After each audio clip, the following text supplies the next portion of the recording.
महत्त्वाच्या kitchen tips. 1. वेळच्या वेळी घरातील बेडशीट, पडदे धुतल्याने घरात स्वच्छता राहते आणि घरातील वातावरण देखील प्रसन्न होते. 2. घरात जर ढेकूण झाले असतील तर चादरी आणि गाद्या कडक उन्हात ठेवाव्यात. यामुळे ढेकणं मरतात. शिवाय ढेकूण होऊ नये म्हणून एकदा घरात पेस्ट कंट्रोलसुद्धा करून घ्यावेत. 3. किचनच्या टाईल्स साफ करण्यासाठी भांडी घासण्यासाठी वापरल्या जाणाऱ्या स्क्रबरला साबण लावून त्याने भिंती धुवा. टाईल्स स्वच्छ होतील.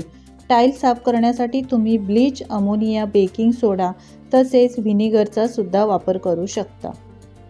4. किचनमधील सिंक साफ करण्यासाठी त्यात ग्रीस चिकटले असल्यास त्यामध्ये गरम पाणी टाका.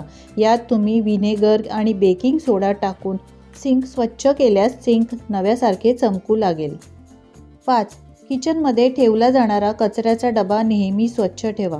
त्यातील पिशवी दररोज बदला. 6. फ्रीजची सफाई करण्यासाठी एका मगमध्ये गरम पाणी घ्या.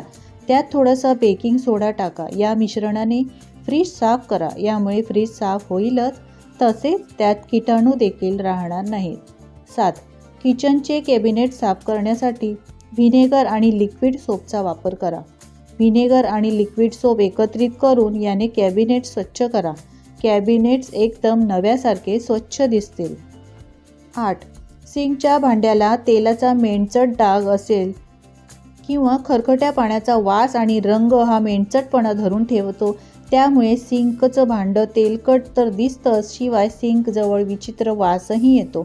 अशा वेळेस सिंक धुताना गरम पाण्यात लिक्विड सोप घालून सिंक स्वच्छ करावं. 9. रात्री झोपण्यापूर्वी सिंकच्या भांड्यात डांबर गोळी ठेवावी. यामुळे सिंकमध्ये वास येणार नाही. सिंक वापरताना ती बाजूला काढून ठेवावी. सिंकचा वापर नसताना ती पुन्हा सिंकच्या भांड्यात ठेवून द्यावी. 10. बाथरूममधील लाकडाचे दरवाजे पाणी लागून खराब होऊ नये म्हणून तुंग तेलाचा वापर करावा. हे तेल वॉटर रेजिस्टन्स म्हणून काम करते. 11. स्टीलची किंवा पितळेची भांडी स्वच्छ करण्यासाठी तुम्ही लिंबाच्या रसात थोडे मीठ घालून त्याने घासा. असे केल्याने भांडी अगदी स्वच्छ होतील. 12. सुऱ्या, गाळणी आणि किसणी या गोष्टी जेवण करण्याआधी स्वच्छ केल्या पाहिजे, कारण त्यामध्ये अडकलेले अन्न काही वेळात वाळून जाते आणि हे वाळलेले अन्न काढून टाकण्यासाठी नंतर बराच वेळ जातो. त्यामुळे या वस्तू स्वयंपाक झाल्यानंतर जेवणाआधी स्वच्छ कराव्यात. 13. भाज्या चिरणं, लसूण सोलणं, भाज्यांची सालं काढणं अशी कोणतीही कामं करताना ओट्यावर आधी पेपर टाका आणि त्यानंतर ही सगळी कामं करा. म्हणजे भाज्यांची सालं, टरफलं असं काही थेट ओट्यावर पडणार नाही. पेपर उचलून कचरा टाकून दिला की ओटा पुन्हा चकाचक. 14. पोळ्या करताना ओटा सगळ्यात जास्त खराब होतो. त्यामुळे सगळ्यात आधी ओट्यावर कपडा आणि किंवा पेपर टाकून घ्या. म्हणजे कणिक भिजवताना आणि पोळ्या करताना कणिक थेट ओट्यावर सांडणार नाही. त्यामुळे पोळ्या झाल्यानंतर ओटा स्वच्छ करण्यासाठी फार वेळही जाणार नाही. 15. चहा गाळताना ओट्यावर एखादा कपडा टाका. त्यावर कप ठेवा आणि नंतर चहा गाळा.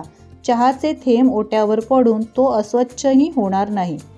16. भाज्या चिरल्यानंतर चॉपिंग पॅड म्हणजे चॉपिंग बोर्ड, चाकू, पिलर हे सगळं लगेच स्वच्छ करून घ्या, कारण ओलसर असल्यावर ते अगदी काही सेकंदात स्वच्छ होऊन जातात. 17. मिक्सरचा वापर झाल्यानंतर त्यातला पदार्थ बाहेर काढून ठेवा. मिक्सरच्या भांड्यात लगेच थोडं पाणी टाका आणि ते पुन्हा मिक्सरला लावून फिरवून घ्या. भांड्याच्या ब्लेडला जे काही पदार्थ लागलेले असतील ते सगळे लगेच मोकळे होऊन जातात. यानंतर साध्या पाण्याने पुन्हा एकदा मिक्सर स्वच्छ करून घ्या. 18. ओला कचरा टाकण्यासाठी स्वयंपाकघरात एक छोटंसं डस्टबिन ठेवा. त्याला दररोज प्लॅस्टिकची बॅग लावा. बॅगेत स्वयंपाकघरातला कचरा टाका आणि ती बॅग रोजच्या रोज बदला. 19. चहा केल्यानंतर गाळणं लगेच स्वच्छ धुवून टाका. ओलं असतानाच ते चटकन साफ होतं. 20. स्वयंपाकघरात हात पुसायला आणि भांडी पुसायला 2 वेगवेगळे नॅपकिन ठेवा. तसेच ओटा पुसायला आणि गॅस पुसायलाही 2 वेगवेगळे कपडे ठेवा. 21. ओटा पुसल्यानंतर लगेचच एक हात ओट्याच्या भिंतीवर मारून ती जागा स्वच्छ करा. यामुळे आजूबाजूची जागा जास्त तेलकट दिसणार नाही आणि ती स्वच्छही होईल. 22. ओटा साफ केल्यानंतर दररोज तेलाची बाटली मिठाचे भांडे, तिखट मसाल्यांचा डबा, फ्रीजचे हँडल, डायनिंग टेबलच्या खुर्च्यांच्या मागची बाजू यावर कपडा मारायला विसरू नका. कशा वाटल्या या टिप्स कमेंट्स करून सांगायला विसरू नका. आवडल्यास लाईक करा, शेअर करा आणि चॅनलवर जर नवीन असाल तर चॅनलला सबस्क्राईब करा. धन्यवाद.